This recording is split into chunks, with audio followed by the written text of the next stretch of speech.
All right, welcome to, I think this is episode 6. I'm starting to lose track of Four Tires and Fuel podcast.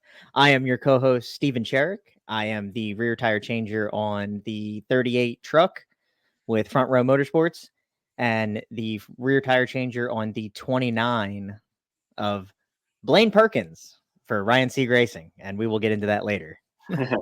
I'm John McGee, front tire changer on the 41 Nice Motorsports truck and the 35 Joey Gase Motorsports Xfinity car.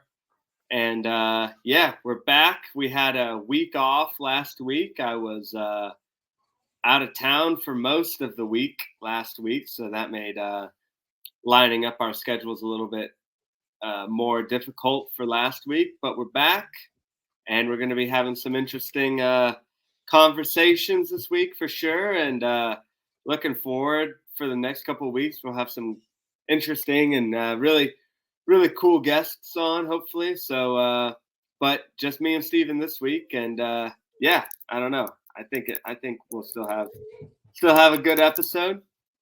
Yeah, you're stuck with us, but we'll keep you guys entertained. That's right. So we'll jump right into it. We're gonna we're gonna rewind a little bit since we missed last week. We're gonna talk about Iowa.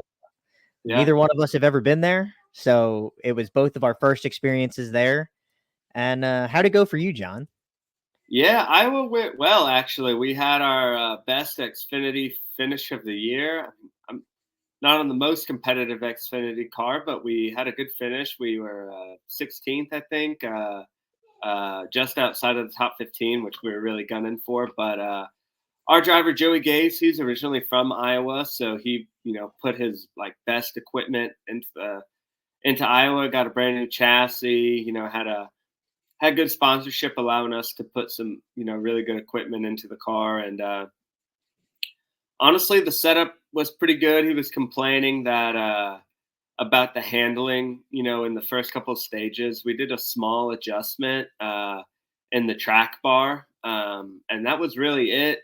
We did, I think, two rounds total of track bar throughout the race, and generally it was a solid race because of kind of how long it was. Honestly, it was only 100 laps shorter than the Cup race, so we did 4 stops, all 4 tire stops. So it was a pretty busy day. But yeah, I mean, I think we ran our best race. We had to start from the very back because qualifying got rained out. But after that, we really moved up the field and gained several spots on pit stops each time. I mean, overall, I thought it was good. Good weekend. I ended up doing the ARCA race as well the night before on Friday night, and we were running. I was on the Rev Racing car, the 6 with LeVar Scott, and we were running top 5 all night. And right at the end of the race, with 10 laps left, we ended up spinning out and had to come in and put some scuffed tires on, and ended up finishing in either 7th place or 9th place, somewhere around there. But we were really competitive all night, and would have been cool to finish within the top 5 and maybe even the top 3. But overall, I mean, it was a really good weekend for Xfinity. We were right near the start finish line in pit road, and then for the ARCA race, we were the last stall in the straightaway before it started to bend going into turn 1. But overall, I mean, pit road was really solid. The boxes were really big. I thought I measured them; they're 20 feet wide and fairly long, especially for a short track. So yeah, I had no problems with pit road. I thought it was actually really good. So yeah, I mean, when I got there and I actually saw the size of the pit stalls, I was like, these pit stalls are actually massive. Yeah, compared to the general pit stall size. So that helped me a lot because you got plenty of room to maneuver around the pit stall without interfering with anybody else or anybody else interfering with you. Yeah, I was a little interested to see how they would be because IndyCar runs their 2 races a year, and they basically had been the only really NASCAR Cup Series hadn't been there, and the Xfinity Series hadn't been there for several years. So the only other track where they run IndyCar is Indianapolis Motor Speedway, and those boxes are like super long but really really narrow because those Indy cars are more narrow than than NASCAR. So I was a little worried that they might be similar to that, but they ended up being honestly, some of the widest boxes of the year. Yeah, overall pit road was really, I thought was really good, especially for a track that was under a mile in length. Yeah. The so definitely an advantage on our end. But what wasn't the advantage was the amount of tire problems that everybody had. Yeah. Were you guys did you guys have any issues with like excessive tire wear, tire chunking, anything like that? We had some that were pretty tore up, like coming off the car, they were all looked in pretty bad shape. But I don't think we had any terrible issues with tire wear that I can remember. I know they were all pretty used up for sure after each of the runs, but nothing that was crazy. So Yeah. Yeah, I mean for us I think we qualified. Like I watched practice and we were like fourth in practice for like a while, and then everybody started doing like mock qualifying runs, and we ended up seventh, and I was like, oh, it's gonna be that kind of weekend. yeah, And then qualifying got rained out, and we started 23rd. So I was like, all right, we got some work to do. But kind of the same thing. He was complaining a little bit, not really complaining. They were kind of talking about being way too loose to start the run, but then honestly, when he got like 15, 20 laps into the run, he was the fastest car on the racetrack. And wow, I was shocked. yeah, wow, Because it was building tight over the course of the race and the runs and everything. So they didn't want to free it up or tighten it up or anything to make it to help it on the short run because they knew they had such a good long run car. So most of the day it was just four tires straight up, and he drove it up to the top 10, and we pretty much stayed there the whole time. And then I think the third stage we pit at the end of the second stage, put tires on, and then probably a good 20, 20, 25, maybe 30 laps in, he came on the radio and said he had a vibration. mm, And we were like, oh God. So we got up on the wall and changed tires. And what happened was both rear tires, the left rear and the right rear, both shifted on the rim. Like the tire itself moved on the rim. wow, And I've seen it happen where like one tire moves like, a quarter of an inch, maybe half an inch, but like each tire moved like an inch and a half. Like it was insane. And it wow, completely threw the balance of the wheel off. And he thought the tire was coming off the car. So we pit, we noticed it, and we kind of we told him about it, but there's not really anything he could do to fix it.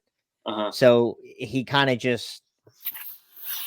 he pretty much, we pit, and then like 10 laps later, maybe not even, the caution came out. We got trapped 2 laps down. So we took the wave around, got one back, and then fought for the lucky dog, got the lucky dog, and then came in and pit and put on like 10 lap scuffs or something like that.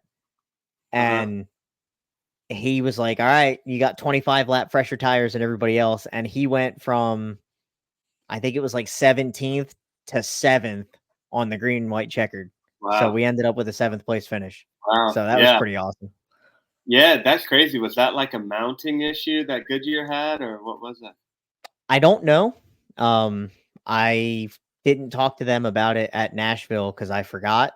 But But yeah, like the way that you can see that is when the tire guys get the wheels, they mark out on the wheel itself, like the rubber part, where the wheel weights are located, like where it starts, where it stops, and how long it is. So basically, we looked at the pink marks that they had on the tire itself, and you could see that they were shifted from the actual like where the wheel weight was mounted on the wheel. So that was something different. I've never had one that bad, so I Yeah. don't know if that was a rim problem or a mounting problem or what, Yeah. but it was wild. Wow. Yeah, yeah, I heard definitely about some tire issues across pit road, but we were lucky we didn't have very many tire wear issues. Like honestly, Joey Gase has probably ran more laps around Iowa Speedway than anybody on the field, and so I'm sure he was able to manage his tires better than a lot of guys, and Mhm. so that was definitely a big advantage for us, and having somebody so experienced in the driver's seat there, especially when like we had never been there before. Well, we have been there, but it's been 3 or 4 years, and there hasn't been that many guys who have turned laps there or that many laps. They run there in ARCA, but anyways, long story short, Joey was definitely more experienced there than a lot of the field, and that was a big. That was definitely a big advantage for us. So yeah, I mean, I thought we had a really good weekend in Iowa, and yeah, so it was overall, I would say it was our best weekend we've had in Xfinity for sure. So Yeah, and it's definitely awesome to see like the smaller teams like the Joey Gase and the JDs and the Ryan Siegs like getting up there and duking it out with these bigger teams. And one of the things I heard was that like the bigger teams are more aggressive with like your cambers and your toe settings and like stuff in the suspension. And I think that's what was causing a lot of the tires to blow out because a lot of them were right fronts yeah, and right rears. Like it was partially a Goodyear problem, but it was also partially like a team problem for right, being so aggressive with those things because they could be in the past. yeah, And, you know, those smaller teams don't wanna push the limits on stuff like that, and for a track like that with a tire compound like that, it was definitely an advantage. Because I know we were running really good, you guys ran really good. I think the DGM cars were yeah, up there all race long. yeah, yeah, Um, you know, the smaller teams were able to fight with the bigger teams because of not pushing the issue with stressing the tires out as much as they were. yeah. I think Iowa was also. I mean, it was like created by Rusty Wallace, like ex NASCAR driver for a long time, and the things I've heard about Iowa is that it's just a driver's track. You know, it definitely favors having a talented driver, whereas in a lot of other tracks that you can, have if you have a mechanical advantage, then, it's less on the driver than it is on the car. I mean, obviously the driver is still a huge part, but Iowa in particular, just the way that the track is and the different grooves and the way you enter and exit the corners, like having a really good driver and maybe a car that is not as mechanically advantaged as some of the top teams, you can still have a huge impact and have a really good race. So I think that was true when we saw a lot of those smaller teams running and beating some of the bigger teams that maybe didn't have as good or as experienced of a driver in their car. Even though it might have been faster on paper. Mhm. I think a lot of it was up to the driver this weekend, which was really cool. So, or I guess this past 2 weekends in Iowa. So yeah. So that, anyways, but yeah, I would say that Iowa, like for us, we were really happy going out of it. We'd had some bad luck and not qualifying for races, and after Iowa, I think everybody left on a happy note, and we're like, yeah, hopefully we can use that momentum and move forward in the season. So we got some new crew members on the mechanic side of it, and I think that's been a help for the team, and you know get moving in the right direction. So Yeah, I mean, I know everybody was kind of complaining a little bit about maybe not more than a little bit, but about the partial repave and how it looked really bad and it didn't, like the top groove was like 100 yards longer on the exit of the turns than the bottom groove was, and like eh, I think that had a little bit of a factor. But I kind of feel like what you were saying is like guys that have raced there and put a lot of laps in at that track is what benefited a lot of guys yeah, greatly. no, I agree. I definitely agree.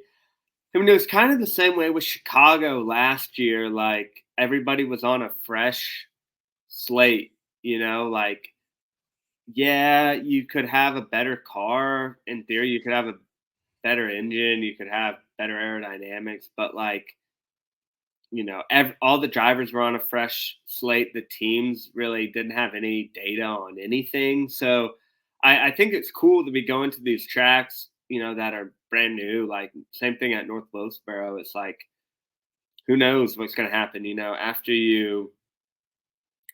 after you run somewhere for 20, 30, 50 years, like the teams have it pretty well figured out. And that's where the big teams can use their like wealth of knowledge and resources to just like have everything dialed in. But at these new tracks, ones that we haven't ran for a while, I think it really is cool for everybody to be more or less on. I don't want to say an even playing field, but the gap is definitely a little bit smaller, in my opinion, because everybody's still trying to figure it out.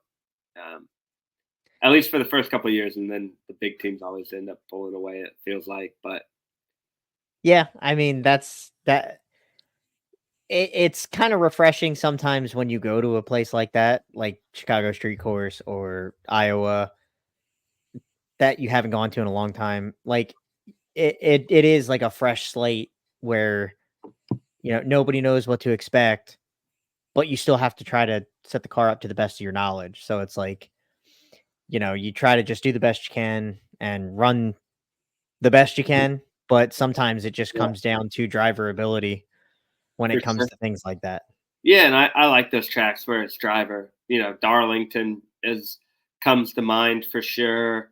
Uh, you know, yeah, Darlington's such an interesting track, and it's like if you have a great driver, you can get away with a lot of.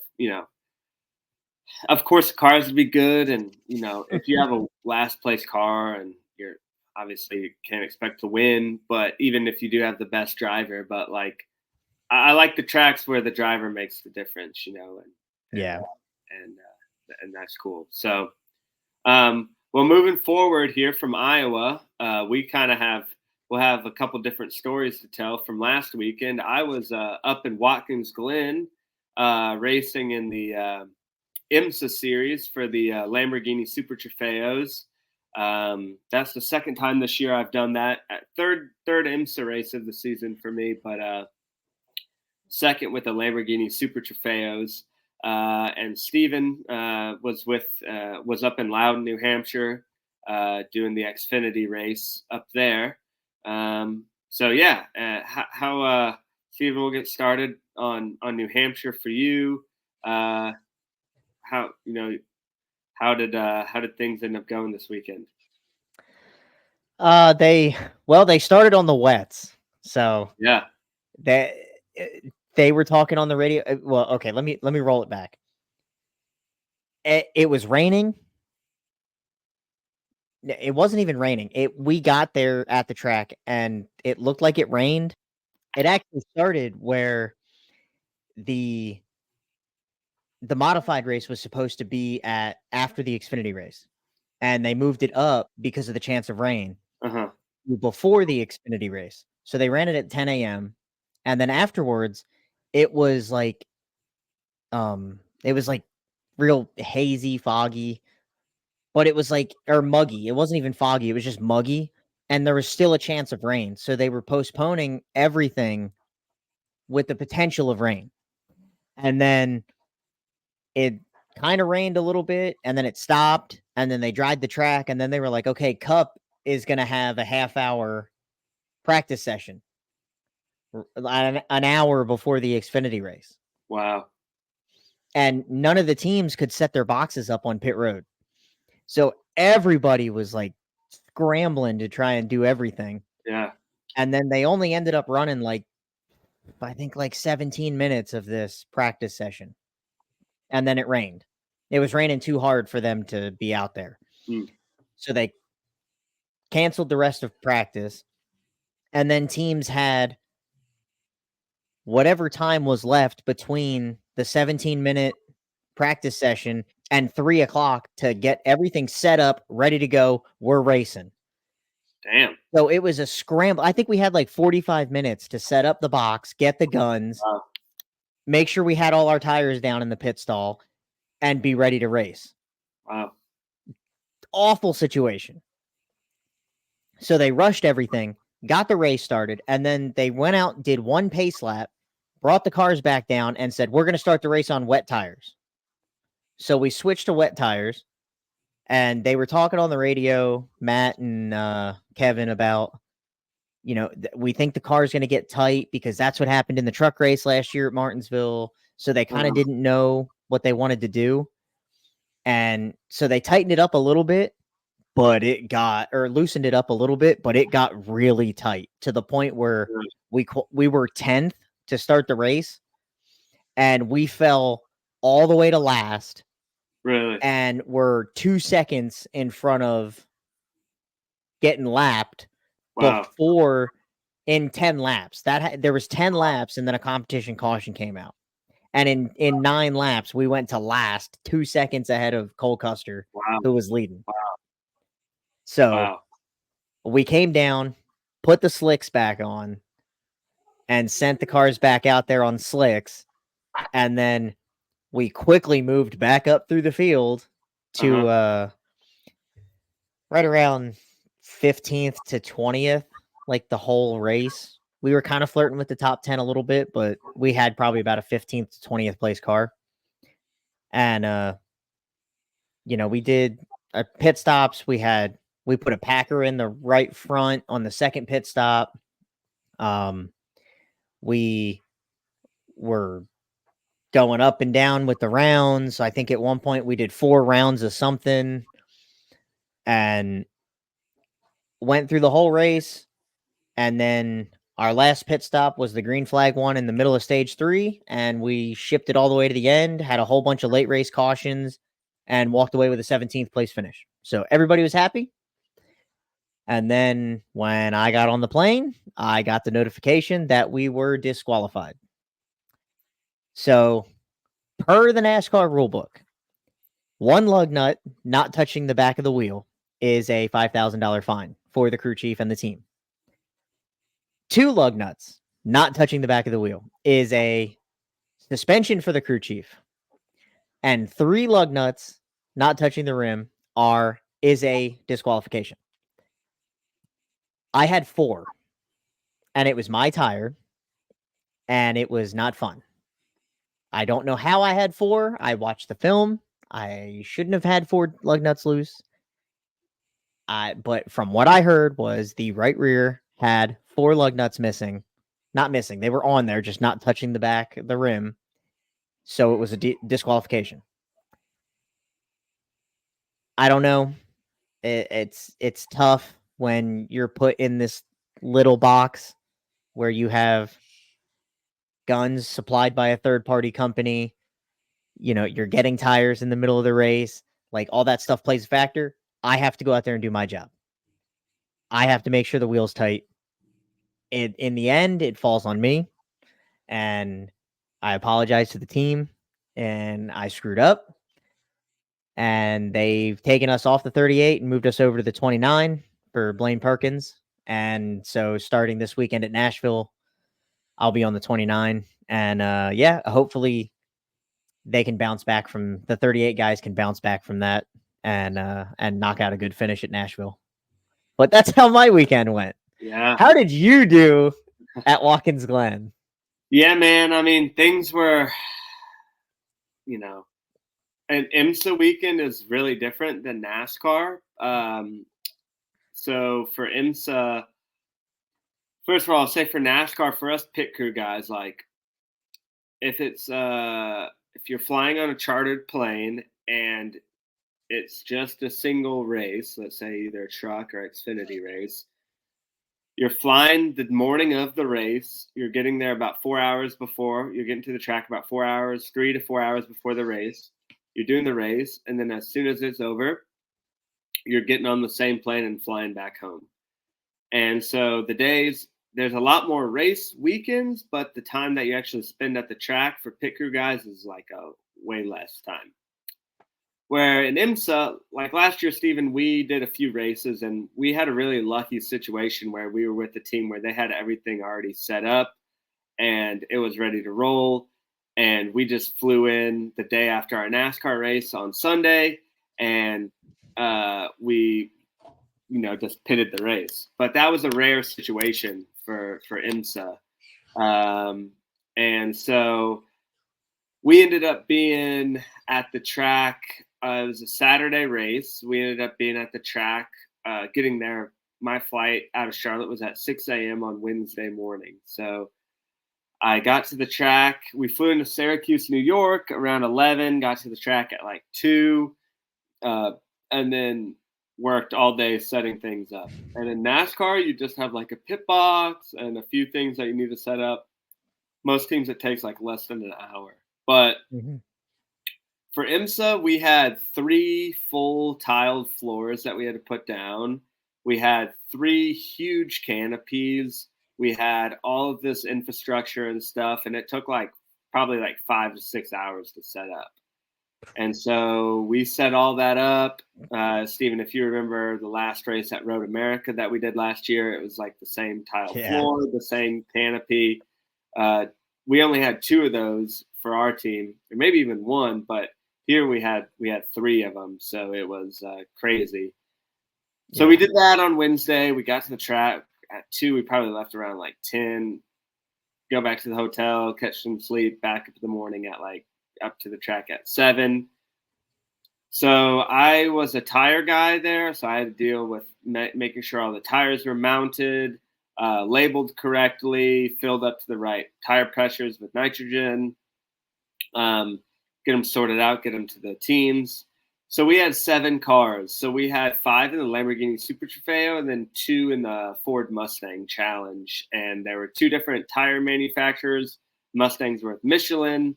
The Lambos were with Hankook. So we had to make 2 different trips everywhere, getting all these tires set up. And just on the slicks, there's 2 practice sessions, qualifying, and 2 races. So each car had 5 sets of slick tires over the weekend, and then there was a chance of rain. So each team had to have a set of rain tires there. So that was over 40 sets of tires that we did over the 4 days that we were there. And it ended up being really, really long days, working almost 60 hours total over the 4 days. I think one day was a 16-hour day, and it ended up being a lot. I actually kind of got a little sick because of how much I was working and not getting a lot of sleep. And I still have a little congestion. I feel fine, but so it was just a long, long weekend. And unfortunately, our performance on the track wasn't great. We had some bad luck in the Mustang Challenge. The first race ran almost completely under caution. So really no chances to pass because of some big wrecks. The second Mustang Challenge race, we had a flat tire on the outlap, and so we were behind the 8 ball to begin with. And then in the Lamborghini races, out of the 5 cars, we had 1 win in a class, which was good. Everybody was happy about that. Then we had a 2nd place finish, and I believe a 3rd place finish as well.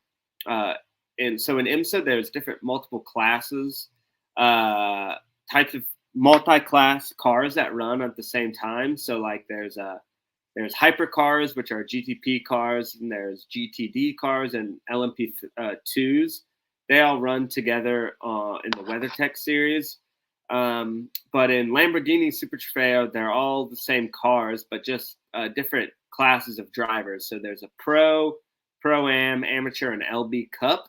So there's 4 different classes of drivers in the same race. So we won our class in the Amateur series, and then we ended up a second later on with that same driver, and then also another podium with another car. So honestly, we were hoping for more, but still getting a win and whatever was a good performance for the team. And then we ended up, heading back to Charlotte on Sunday afternoon and rested a whole bunch because it was a long weekend. So, but looking ready to get forward to Nashville here.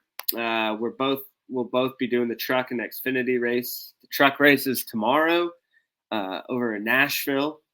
Steven, what all do you remember about Nashville from the last couple of years that we've been there? It's fast.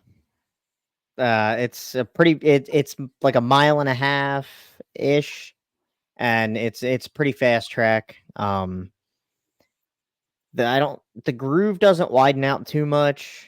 But I know that pit stall wise, very standard pit boxes. It's all on the straightaway. There's no curves to them. Yeah. I want to say they're decent in size. That they're pretty wide. They're pretty long. No issues there. Yeah, I don't I remember had issues or anything noteworthy really on pit road. Yeah, not really.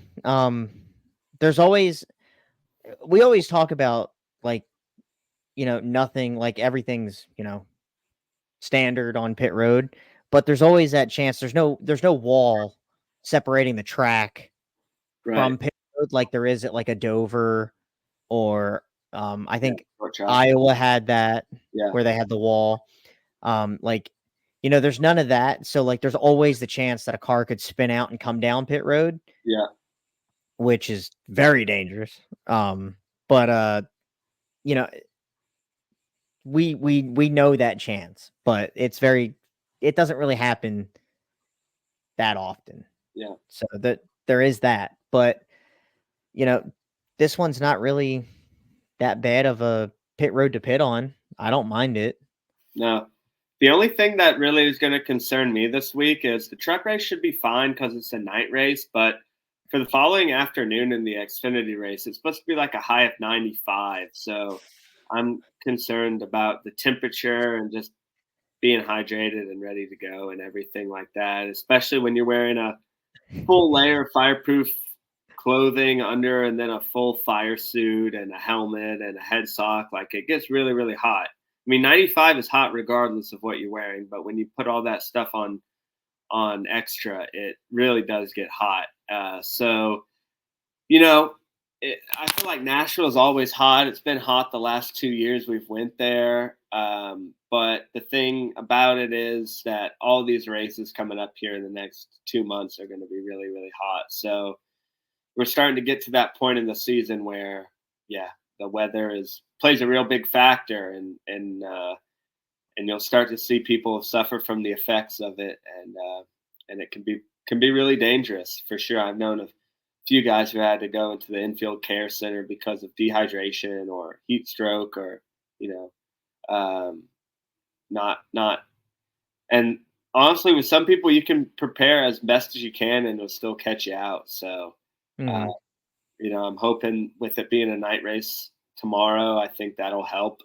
But I think it's still supposed to be like 90 degrees even at like 8 o'clock at night when the race starts. Yeah, it'll be a lot, man. I mean, I was up in upstate New York this last week, and it was 87 to 90 all week long. It's hot everywhere. So it's not gonna go away anytime soon, and so that's part of it. You got to deal with the effects and the weather, and so that's the main thing I'm really concerned about because Nashville is pit road for the most part is pretty standard. Pit strategy will be pretty standard. 3 stops, I think, 4 tires each stop, and just dealing with the effects of the weather and going back to back races for sure. Got to make sure you're you're in good shape, so you can be at your best for both both races. Yeah, I mean, I was always told in the beginning of my career that like you want to start preparing for a race when you know it's going to be hot. You want to start preparing like the Monday before the race to make sure that you're fully hydrated by the time you get to the track. And I was always like, I don't know if that's true or not. And then I went to Atlanta in 2019 or Uh-huh. 2020, and I felt it. I was about to fall out the whole race. I think it was like 105 degrees, and I was like, I am hydrating the correct way Yeah. from this point on. So I've always been big on keeping myself hydrated, especially this year. I've been doing a much better job of it. So I always tell everybody to start preparing like a week in advance when you know it's going to be a really hot race to make sure that you don't have those issues. You don't get cramps. You don't, have the heat stroke and everything like that to make sure that you can perform at your best because that's part of it also is like you have to battle the elements of it being so hot and you being so dehydrated and hot when you're there doing it and still being able to perform at a peak potential towards the end of the race. No, I agree 100%. And it's like, right. So it's like, in the NFL or other sports, it's like, yeah, if you get injured, there's a backup that's going to be able right there to take your place or whatever. In NASCAR, it's not like that. If you fall out because of, you know, heat related or, you're dehydrated or just an injury, like a lot of times there's nobody there to fill in for you. So it can be a really big effect on your team if you have are not able to do the stops, So yeah, I mean that's something I always try and be mindful of is just being ready and being prepared because I know it's going to be there. Just got to plan on all the races from now on are going to be hot, and the better you prepare for it, the more prepared you're going to be when it comes race time, and the better better your team is going to be because you're going to be and you're going to be ready to go. I know there's going to be a lot of guys who are struggling with that, and even if you're there, you might not be at your peak because you're cramping up, you're mentally not there because you're overheating and stuff like that. So if you can deal with the elements and be prepared, like you're going to have an advantage over guys who might not have taken the same steps. Yeah, and I know sometimes it can be tough too. I mean, like right this weekend, we don't have to go through a time change. We stay on the Eastern uh, time, but like next week when we go to Chicago, like we got to go to Central time. So there's a time zone change.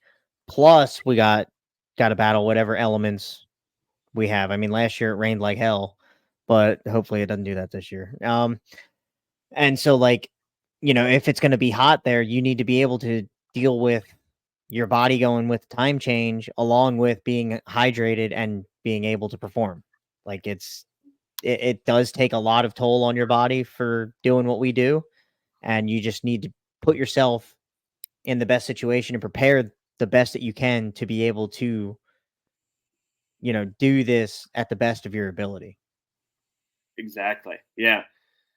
Yeah, I agree. And it's the thing is too, it's like you don't really have a break, like you do one race and then you have a 3 or 4 days where you're at home or whatever, but then you're traveling again. It's like, you got to quickly recover and be starting to prepare for the next one as soon as you get back from the last one. It's kind of always a constant cycle of, all right, maybe it took a lot out of me doing a double header weekend, and all right, on Sunday I'm going to rest, and then on Monday, I still got to do my normal weekly stuff, working a job, whatever practices, but I got to on top of that, like, you know be mindful to get good sleep, to eat right, to like stay hydrated throughout the week, because if not, it ends up compounding. If, okay, say you only recovered 60% or 70% from Nashville, and you don't get back up to 100% at Chicago, you're going to be running the race at 80, 90%.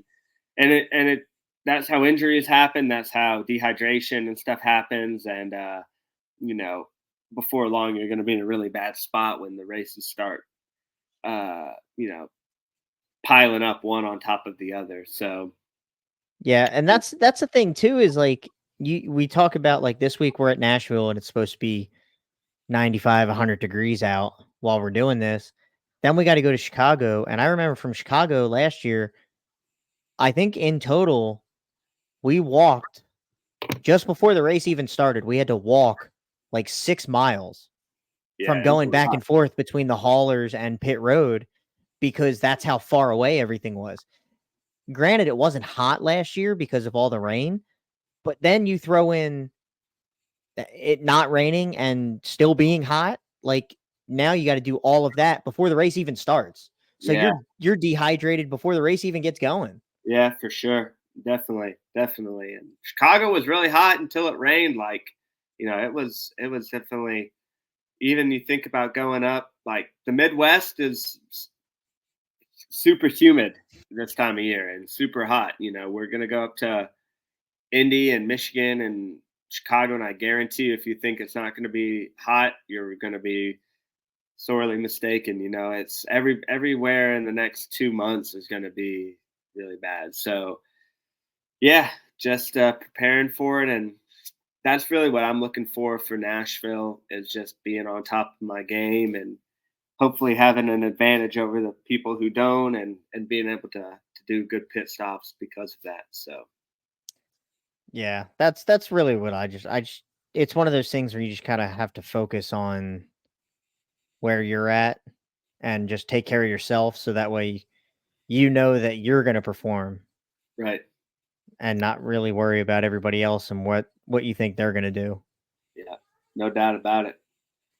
What So, what pit stall are you in for Nashville?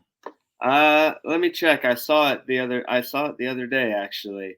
Let's I think see. for the trucks, we're gonna be uh Looks in. like 27. Yeah, we're gonna be in. I think we have the O2 behind us, and Oh, Clint Boyer, yeah, right next to you, pit stall 28. yeah. So we're gonna be, we have somebody behind us and in front of us, so we're gonna be, not like we have a great pit stall selection where we have an opening in or opening out. We're gonna be crammed up in there pretty good. So, Yeah, we're pit stall 40, so we're oh wow, second pit stall in on pit road. So yeah, we got to stay. That's one of the things too. You got to stay ready at all times for where we're at. yeah, no doubt, no doubt, yeah, yeah. Because I mean, it's like a 20-second, uh, drive down pit road. But if you're the first car there, like, or first couple stalls, like, Comes up quick. you don't have that luxury. Yeah, that's for sure. So, yeah, man. Well, I'm looking forward to it.